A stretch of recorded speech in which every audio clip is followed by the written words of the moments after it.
دەسماڵ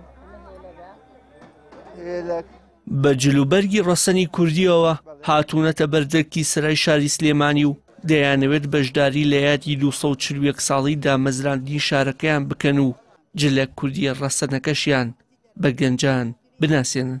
بەخشان دەڵێ لە جلوبەرگەکەمدا دەسماڵ، هێلک، کەوا، حەتحەتۆکە، سەڵتە و سمڵ و مێخەک، کرمگ و کڵاوسر و لاگیرم بەکارهێناوە کە بەداخەوە بەشێک لە گەنجان پێی ئاشنانین.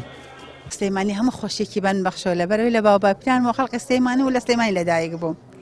زۆر شانازی باش سلێمانیەوە کەم بە خەڵقەکەەوە یەکەم بە ڕۆشنبیریەکەیەکەم لە هەموو ڕێوکە سلێمان لە ڕێی ئیسلامەتیەوە لە ڕێی خەباتیەوە لە ڕێی دڵسۆزیەوە لە ڕێی خۆشەویستی عنی لە ڕێی خەباتەوە لە ڕێی هەموو شتێکەوە سلێمانی یەکەم و بەناوبانگە.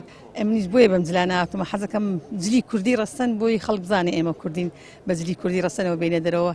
والله بعض جنێکە دیرم پانتۆر لە پێم قژەی ملەوەندە خەیسێکەوە لە کوردیەکە لەبەرکەن هەموو کەنتۆرتان پڕی لە جلی کوردیە جلی کوردی لەبەرکەن و بۆی خەڵک بزانێ ئێمە کوردین شانازی بە جلەکان مەکەم من ینی من زۆر حەزەکەم بچم بۆ بە جلی کوردی ئەچمە دەرەوە. سیمای شارەکەی پیرەمێرد و گۆران و سالم و نالی و دەیان شاعیری دیکەی گەورەی گەلەکەمان هەموو چواردەی مانگی 11 تەواو جیاوازە و هەموو چین و توێژەکان بۆ بەسەربردنی کاتێکی خۆش و ئاشنابوونی زیاتر بە کللتور و مێژوو خواردن و کەلەپوری شارەکەیان دێنە سەرا و ڕۆژەکە بە چەندین چالاکی جۆرا و جۆر بەڕێ دەکەن.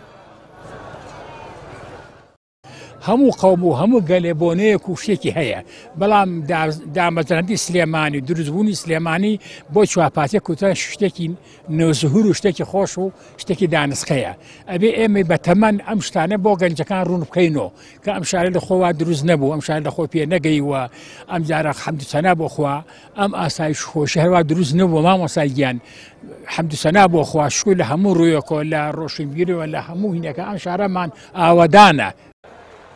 لە ڕۆژنامەی ژینی ساڵی 1955 هاتووە بەهۆی بەرتەسکی و نەگونجاوی قەڵاچواران لە هێرشی دوژمن ئیبراهیم پاشا ئەمارەتی بابانی لە ساڵی 1984 بۆ سلێمانی گواستوتەوە.